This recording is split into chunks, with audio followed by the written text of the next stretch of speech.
بسم اللہ الرحمن الرحیم۔ حضرت علی نے فرمایا جب عقل پختہ ہو جاتی ہے تو باتیں کم ہو جاتی ہیں۔ کسی انسان کی محبت پانا چاہتے ہو تو اس کو بتا دو، کیونکہ زندگی موقع کم اور دھوکہ زیادہ دیتی ہے۔ مولا علی سے پوچھا گیا کوئی ایسی حسرت جو رہ گئی ہو؟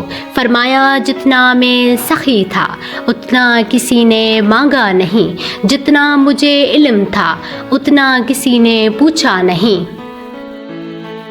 عجیب تکلیف میں ہوں، بولتا ہوں تو کہتے ہیں علی کو اقتدار اور لالچ ہے، چپ رہتا ہوں تو کہتے ہیں کہ علی موت سے ڈر گیا۔ قسم خدا کی علی موت سے ایسا ہی مانوس ہے جیسے کوئی زندگی سے ہوتا ہے۔ میرے سینے میں ایسا علم پوشیدہ ہے جو مجھے مجبور کیے ہوئے ہیں، اگر اسے ظاہر کر دوں تو تم سب لرز جاؤ۔ ایسے شخص کے ساتھ غداری کتنی بری ہے جس نے خود کو تمہارے سپرد کیا ہو۔ طبیعت کی نرمی اور سخاوت انسان کو دشمنوں کے دلوں میں بھی محبوب بنا دیتی ہے۔ قبرستان ایسے نوجوانوں سے بھرے ہوئے ہیں جو بڑھاپے میں توبہ کرنے کے خواہش مند تھے۔ مولا علی نے فرمایا اللہ پرانی دوستی کے جاری رکھنے کو پسند کرتا ہے۔ باپ کے بعد بڑا بھائی گھر میں باپ کی حیثیت رکھتا ہے۔ کسی کی خاموشی کو اس کا تکبر مت سمجھو، کیا پتہ وہ خود اپنی ہی ذات سے جنگ کر رہا ہو۔ جب رزق میں کمی واقع ہونے لگے تو کثرت سے اللہ سے استغفار کیا کرو۔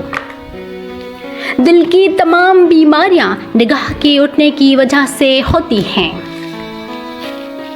حضرت امام علی علیہ السلام نے فرمایا قربان جاؤں اس خدا پر جو انسان کو دکھ دیتا ہے اس کی برداشت کے مطابق اور خوشی دیتا ہے اس کی اوقات سے بڑھ کر۔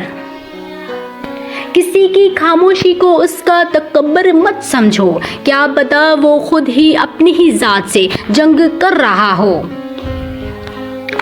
لوگوں سے ان کی عقلوں کے مطابق گفتگو کیا کرو۔ یاد رکھنا غصے کی حالت میں کوئی فیصلہ نہ کرنا اور خوشی کی حالت میں کوئی وعدہ نہ کرنا۔ بارش کا قطرہ سیب اور سانپ دونوں کے منہ پر گرتا ہے، لیکن سیب اس سے موتی اور سانپ اس سے زہر بنا دیتا ہے۔ جس کا جیسا ظرف ویسی اس کی تخلیق۔ کوئی کمزور شخص تمہاری بے عزتی کرے تو اسے بخش دو کہ بہادروں کا کام معاف کر دینا ہے اور معاف کرنے والا اللہ کو بہت پسند ہے۔ دل کو قابو میں رکھنا اور اختیار ہونے کے باوجود ناجائز خواہشات پر عمل نہ کرنا، یہی اصل مردانگی ہے۔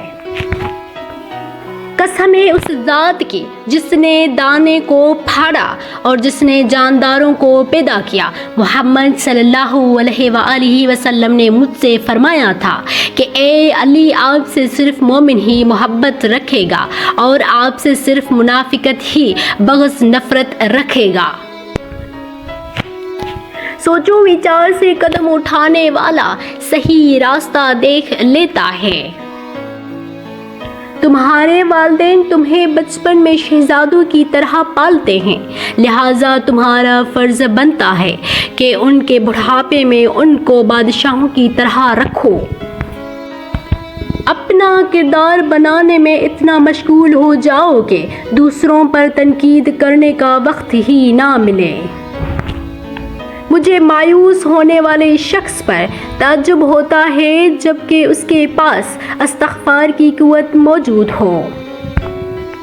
وضو جوانوں کی طرح کرو، نماز بوڑھوں کی طرح پڑھو اور دعا بچوں کی طرح مانگو۔ عقل مند کی ایک عادت یہ بھی ہے کہ وہ ضروریات یا دلیل کے بغیر بات نہیں کرتا۔ جو شخص سجدوں میں روتا ہے اسے تقدیر پر رونا نہیں پڑتا۔ سب سے زیادہ قابل نفرت وہ شخص ہے جو لوگوں میں عیب تلاش کرتا ہے، جس نے اپنی پریشانیوں کو لوگوں پر ظاہر کیا تو اپنی ذلت پر راضی ہو گیا۔